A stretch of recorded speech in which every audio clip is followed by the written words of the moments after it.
भारत के दिल में बसा एक खूबसूरत शहर जो कि मध्य प्रदेश की राजधानी भोपाल से सिर्फ 70 किलोमीटर दूर मां नर्मदा के तट पर बसा नर्मदापुरम।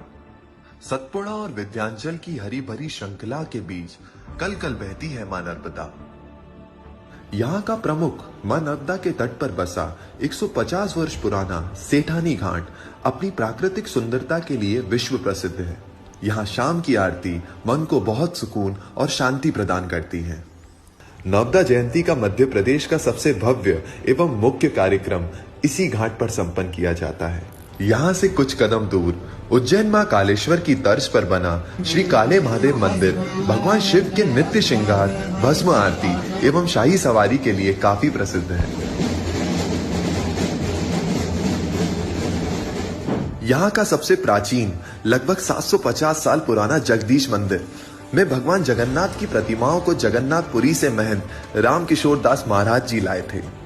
तब से नर्मदा नगरी में जगन्नाथपुरी की झलक देखने को मिलती है। बुधनी और नर्मदापुरम को जोड़ने के लिए नर्मदा नदी पर बने 5 ओवरब्रिज यहाँ की खूबसूरती और यातायात को चार चांद लगाते हैं। धार्मिक स्थलों में प्रमुख हैं हिंगलाज देवी मंदिर, जो मां नर्मदा के खर्रा घाट किनारे स्थित है। मंदिर में मां की प्राचीन प्रतिमा तलघर में जमीन स्तर से लगभग 11 फीट नीचे गुफा में विराजमान है।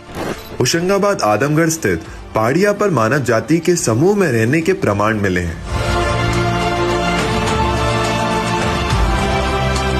इनकी खोज का श्रेय मनोरंजन घोष को जाता है, जिन्होंने वर्ष 1920 में इनकी खोज की थी। इतिहासकारों के अनुसार यहाँ के शैल चित्र 20,000 साल पुराने हैं। वर्ष 2020 में आदमगढ़ स्थित चित्रित शिलाश्रयों की खोज को 100 वर्ष पूरे हो गए हैं। नर्मदापुरम के कोठी बाजार में स्थित 220 वर्ष पुराना चर्च शहर के बीचों बीच सुंदरता को बढ़ाता है। यहाँ का प्रसिद्ध हजारों श्रद्धालुओं का आस्था का केंद्र 400 वर्ष पुराना रामजी बाबा मंदिर देखने को मिलता है। प्रत्येक वर्ष माघ मास की पूर्णिमा पर जिले में प्रसिद्ध रामजी बाबा मेला भी आकर्षण का केंद्र बनता है। यह क्षेत्र न केवल अपने इतिहास के लिए जाना जाता है, बल्कि अपनी अनूठी शिल्प कला के लिए भी प्रसिद्ध है, विशेषकर बांस की लकड़ी से बनी छन्नियों के लिए। छन्नी बनाने की प्रक्रिया में पहले कारीगर उपयुक्त बांस का चयन करते हैं और भिन्न प्रक्रियाओं से तराश कर अंततः छन्नी पर अद्वितीय कला और सजावट कर सुंदरता और उपयोगिता की एक मिसाल कायम करते हैं। यह पूरी प्रक्रिया उन कारीगरों की मेहनत और कला का जीवंत उदाहरण प्रस्तुत करती है।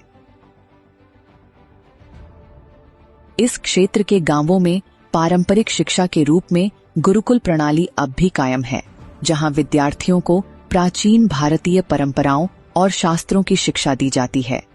यह शिक्षा प्रणाली यहाँ की संस्कृति को जीवित रखने में एक महत्वपूर्ण भूमिका निभाती है।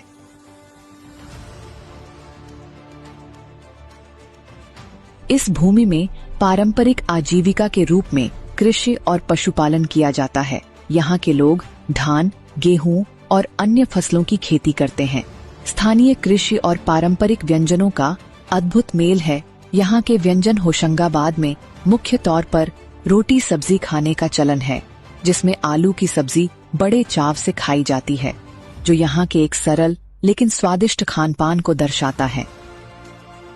यहाँ पुरुष पजामा कुर्ता और महिलाएं चंदेरी साड़ियां पहनती हैं, जो यहाँ की पारंपरिक पहचान का हिस्सा है। साथ ही महिलाओं में लाख से बनी चूड़ियां और बिछिया जैसे पारंपरिक आभूषण उनके पहनावे को सुसज्जित करते हैं। पूर्णिमा, अमावस्या व अन्य त्योहारों पर आसपास के गांव व दूर दूर से पर्यटक आकर दर्शन व खरीदारी करते हैं। यहाँ पर जिले का सबसे बड़ा बर्तन, सराफा, कपड़ा, किराना, इलेक्ट्रॉनिक के बाजार के होने से व्यवसाय के बहुत अवसर प्राप्त होते हैं। सेठानी घाट के पास पूजन सामग्री की दुकानें भी लोगों को आकर्षित करती हैं। साथ ही मेन रोड पर नर्मदापुरम की मशहूर खान पान की दुकान भी देखने को मिलती है। नर्मदापुरम में मालाखेड़ी में निर्मित 12 ज्योतिर्लिंग मंदिर भी भगवान शिव की आस्था का केंद्र बन चुका है। नर्मदापुर अपने आप में एक धरोहर है, जो एक जीवंत उदाहरण है इतिहास, संस्कृति और आधुनिकता के एक अद्भुत संगम का।